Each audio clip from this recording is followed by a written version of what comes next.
Welcome to everyone Aparna's class. आज मैं आप सभी को क्लास 4 हिंदी मीडियम का 19वां पार्ट फेरी वाला पढ़ाऊंगी। किसी शहर में एक फेरी वाला रोज आया करता था।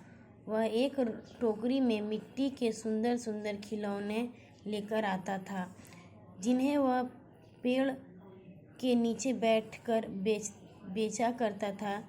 बच्चे रोज ही उसकी राह देखते थे। एक दो पैसे में बच्चों को इतने अच्छे खिलौने भला कहाँ से मिल सकते हैं।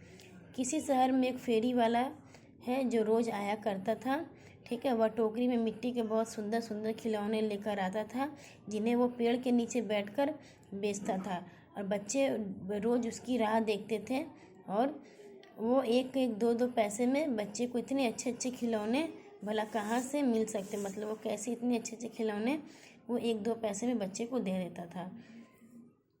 बच्चे उसकी खिलौने ले लो की पुकार सुनते ही अपने अपने घरों से बाहर आ जाते थे। मिट्टी से बने घोड़े, हाथी, बंदर, बर्तन, गुड़िया आदि देखकर बच्चों से रहा नहीं जाता था। उसकी आवाज़ सुनते ही उसकी तरफ दौड़ पड़ते थे। मतलब बच्चे उसकी खिलौने ले लो की आवाज़ सुनकर पुकार सुनते ही बच्चे अपने अपने घरों से बाहर आ जाते थे और मिट्टी से बने हुए जो भी हाथी, घोड़ा, बंदर, बर्तन, गुड़िया आदि देखकर बच्चे से रहा नहीं जाता था। उसकी आवाज़ सुनते ही बच्चे उसकी तरफ दौड़ पड़ते थे। खिलौने वाला भी बच्चों को देखकर खुश हो जाता था। कोई बच्चा कहता, मुझको तो गुड़िया चाहिए, कितने पैसे की है। मतलब खिलौने वाला भी बच्चों को देखकर बहुत खुश हो जाता था। और कोई बच्चा कहता था कि मुझको तो गुड़िया चाहिए, कितने पैसे के हैं। खिलौने वाला बोलता, 2 पैसे की। बच्चा कहता, पर मेरे पास तो सिर्फ 1 ही पैसा है। खिलौने वाला बोलता, अच्छा तो तुम 1 पैसे में ही ले लो। क्या होता है कि बच्चे पूछते खिलौने वाले से कितने पैसे की है, तो खिलौने वाला बोलता है कि 2 पैसे की है। लेकिन बच्चा कहता है कि मेरे पास तो 1 ही पैसा है। तो खिलौने वाला बोलता है, अच्छा तो तुम 1 पैसे में ही ले लो। इसी तरह वह सब बच्चों को खुश कर देता। मिनी भी रोज खिलौने वाले की आवाज़ सुनकर खिड़की पर खड़ी होकर उसे देखती थी। मिनी की तबीयत ठीक नहीं रहती थी। अक्सर खिलौना वाला उसके घर में आकर ही उसे खिलौने दे जाता था। मतलब मिनी नाम का एक लड़की थी जिसका वो खिड़की से देखकर खिड़की पर खड़ी होकर खिलौने वाला को देखती थी। और मिनी की तबीयत ठीक नहीं रहती थी, इसके लिए खिलौने वाला उसके घर पर ही आकर उसे खिलौने दे जाता था।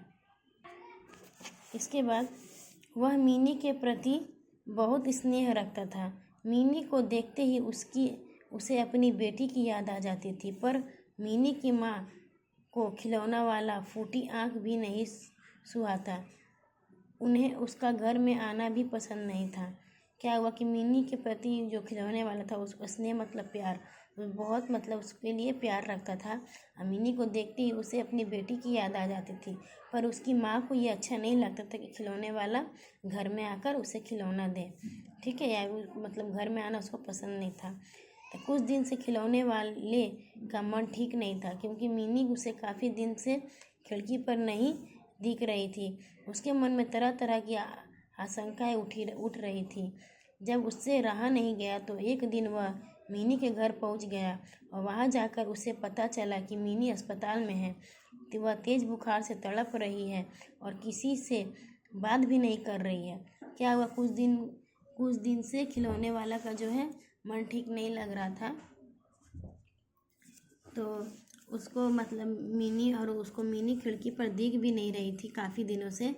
तो उसको मन में आशंका यानी कि शक हो रहा था कि और उसे रहा नहीं गया। तो वो एक दिन मिनी के घर पहुंचा तो वहां जाकर उसे पता चला कि मिनी अस्पताल में है। वह तेज बुखार से तड़प रही है और किसी से बात भी नहीं कर रही है। तो खिलौने वाले से रहा नहीं गया।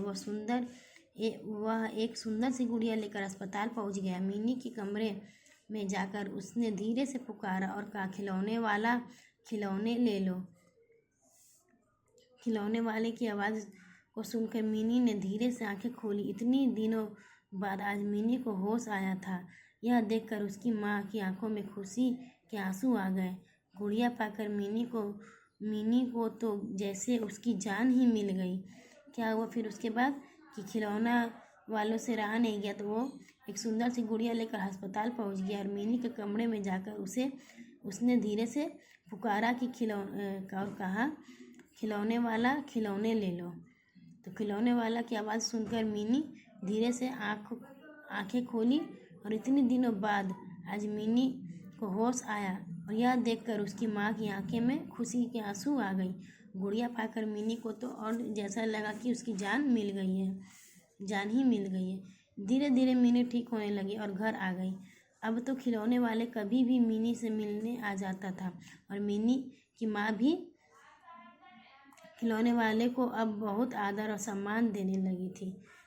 तो आशा करती हूँ कि आप सभी को ये कहानी समझ में आया। मुझे तो पढ़कर बहुत अच्छा लगा। आप लोग भी इस कहानी को पढ़िएगा, मेरी वीडियो को देखिएगा, ठीक है।